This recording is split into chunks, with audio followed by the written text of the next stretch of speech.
les chuchoteurs, du livre au cœur. Un balado de l'Association des auteurs des Laurentides.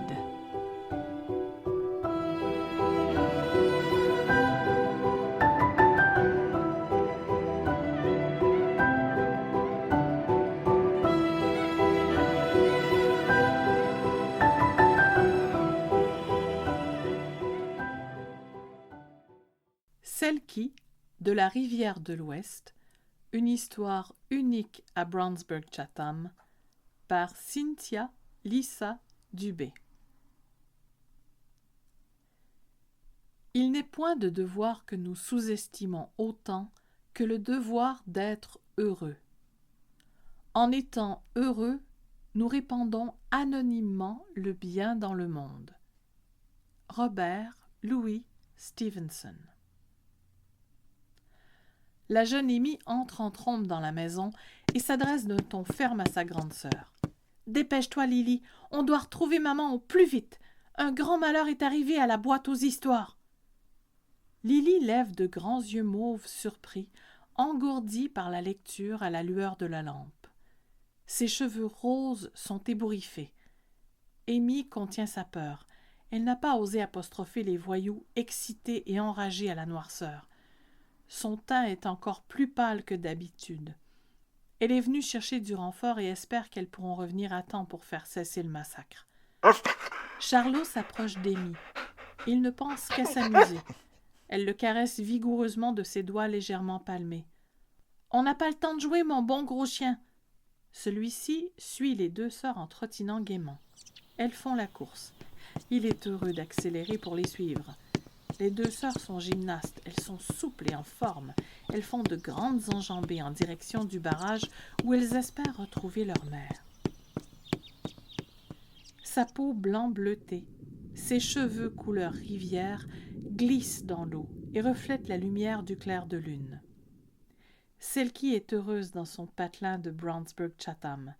Ce joyau bordant la rivière des Outaouais, vallonné de terres fertiles dont le territoire au nord prend le relief accidenté des montagnes des Laurentides, parsemé de nombreux lacs. Elle y a trouvé une nature luxuriante, une tranquillité d'esprit et y a vécu de nombreuses histoires d'amour. Elle se rappelle le premier homme, Louis Stevenson, un Écossais ambitieux qui rêvait de surpasser le succès de son père dans le Nouveau Monde. Elle se départait de sa peau de phoque et se blottissait dans ses bras, et lui offrait des bouquets de fleurs magnifiques qu'il confectionnait avec la flore sauvage. Il avait traversé l'océan dans un bateau à vapeur transatlantique. Elle l'avait suivi à la nage.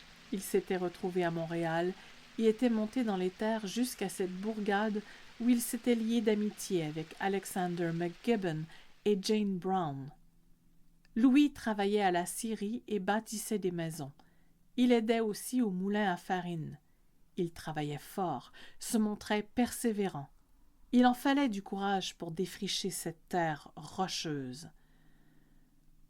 Dotée d'une ouïe exceptionnelle et d'une capacité à voir dans la noirceur, Selkie est aux aguets.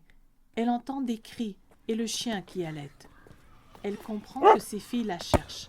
Elle les aperçoit à travers les arbres sur le bord de la rivière. Elles n'ont que 8 et 15 ans, mais elle envisage déjà leur départ. Elle aurait souhaité des enfants qui vivent aussi longtemps qu'elle, mais la plupart survivent le temps d'une vie humaine, même s'ils ont parfois des attributs maternels, comme les mains palmées d'Amy. Elle tente de profiter le plus possible du temps en leur compagnie en leur racontant des histoires, inventées ou non, embellissant le passé, cultivant l'imaginaire de ses filles. L'époque contemporaine leur a donné des bibliothèques et des boîtes à histoires où les filles s'abreuvent avec bonheur. Elle se rappelle la jeune Lily courant se chercher des livres illustrés et faire semblant de lire en pointant le texte d'un doigt rebondissant alors qu'elle était âgée d'à peine 20 mois. Elle était trop mignonne. Inquiète, Selkie se dirige vers ses filles afin de connaître l'urgence qui les conduit à elle en cette fin de soirée. Elle enlève sa peau de phoque et revêt une robe de la même couleur. Amy lui annonce en phrases saccadées comment la boîte à histoires se fait fracasser, que les livres sont jetés dans la rivière. Une grande colère sourde monte dans le cœur de Selkie. Elle n'arrive pas à comprendre un tel geste, violent et inutile. Contre quoi en ont-ils? En quoi la beauté et l'imaginaire les menacent-ils? Ont-ils si peu de joie de vivre en eux, tant de colère, qu'ils doivent troubler le bonheur des autres? Elle se demande si ce pourraient être les fils de Carole, cette femme ronde et poilue, futée mais sournoise. Cette dernière a perdu une fille et a développé une énorme jalousie face à Selkie. Aurait-elle voulu lui faire du mal, sachant l'importance des livres pour elle?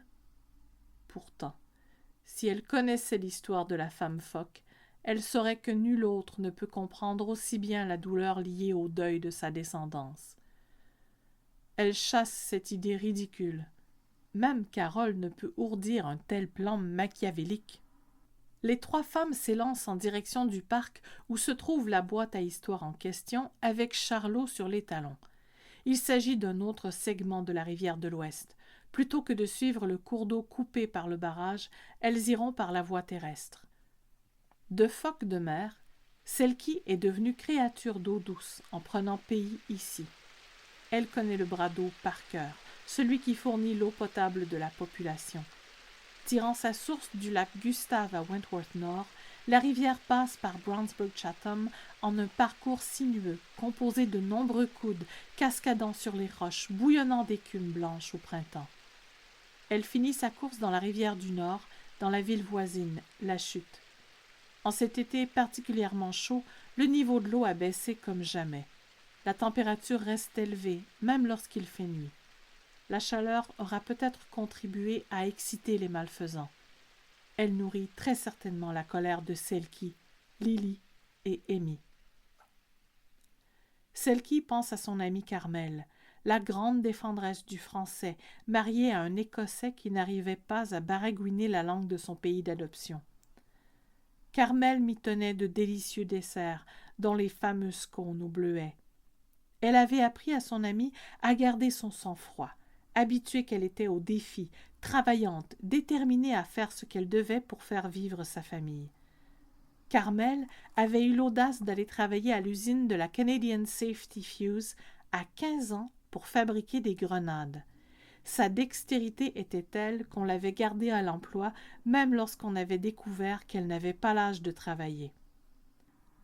En plus de ses enfants et de ses amoureux, Selkie avait perdu de nombreuses amies, après bientôt 200 ans d'âge. Lorsqu'elles arrivent au parc, les trois vandales s'apprêtent à le quitter. Amy reçoit un coup au cœur quand elle reconnaît le jeune garçon avec qui elle a échangé son premier baiser, en arrière du bureau de poste, il y a à peine une semaine. Sa déception est grande. Elle n'éprouve plus que du dégoût pour le jeune homme. Elle lui en veut de faire subir aux autres son mal-être. Selkie soulève sa peau de phoque au-dessus de sa tête, tel un étendard qui reflète la lumière de la lune et lui confère un halo impressionnant. Elle parle d'une voix forte et pointe les garçons en leur jetant un son. Que celui qui détruit un livre ou le jette à l'eau reste accroché à lui et sombre dans les cascades de la rivière de l'Ouest pour ne plus en revenir. Charlot ajoute un grognement, convaincu qu'il peut faire peur à lui seul. Les garçons éclatent de rire, croyant la dame prise de folie. L'un d'eux la nargue du regard. Il s'empare d'un livre resté sur le sol et s'apprête à le lancer dans l'eau quand ses yeux s'emplissent de panique. Sa main ne peut plus se détacher du livre et il se sent attiré vers le cours d'eau. « Je vous laisse! Je vous laisse! Je vous laisse !» Sa voix devient de plus en plus aiguë pendant que ses amis l'abandonnent pris de peur. Lily s'approche du malheureux et le regarde froidement pendant qu'elle prend le livre de ses mains et l'invite à déguerpir d'un bref mouvement de tête. Il détale sans demander son reste. Charlot lui jappe après. « Tout ce que t'avais à faire, c'était de travailler à ton bonheur, pas à détruire celui des autres, » pense Lily en le regardant s'enfuir. Selkie embrasse ses filles. Elle leur fait un long câlin enveloppant. Puis, elle enfile à nouveau sa peau de phoque. Elle plonge récupérer les livres emportés par le cours d'eau. Elle leur lance un cri rassurant. « On se retrouve à la maison. On dégustera des gâteaux de Roxy Cake ensemble. J'ai d'autres histoires à vous raconter. » Charlot approuve d'un jappement joyeux en remuant sa queue blanche. Cette histoire a été écrite grâce au concours du public au marché public de Brownsburg-Chatham le 14 août 2021. Merci à tous ceux qui se sont prêtés au jeu. J'ai adoré en apprendre sur l'histoire des gens d'ici, sur les lieux que vous aimez, et aussi découvrir la légende de Selkie qu'on a adaptée ici pour les besoins de notre histoire. Les Chuchoteurs, du livre au cœur, est un balado de l'Association des auteurs des Laurentides. Merci à nos partenaires la MRC des Pays d'en haut et le programme Nouveaux Horizons pour les aînés qui ont rendu possible sa production.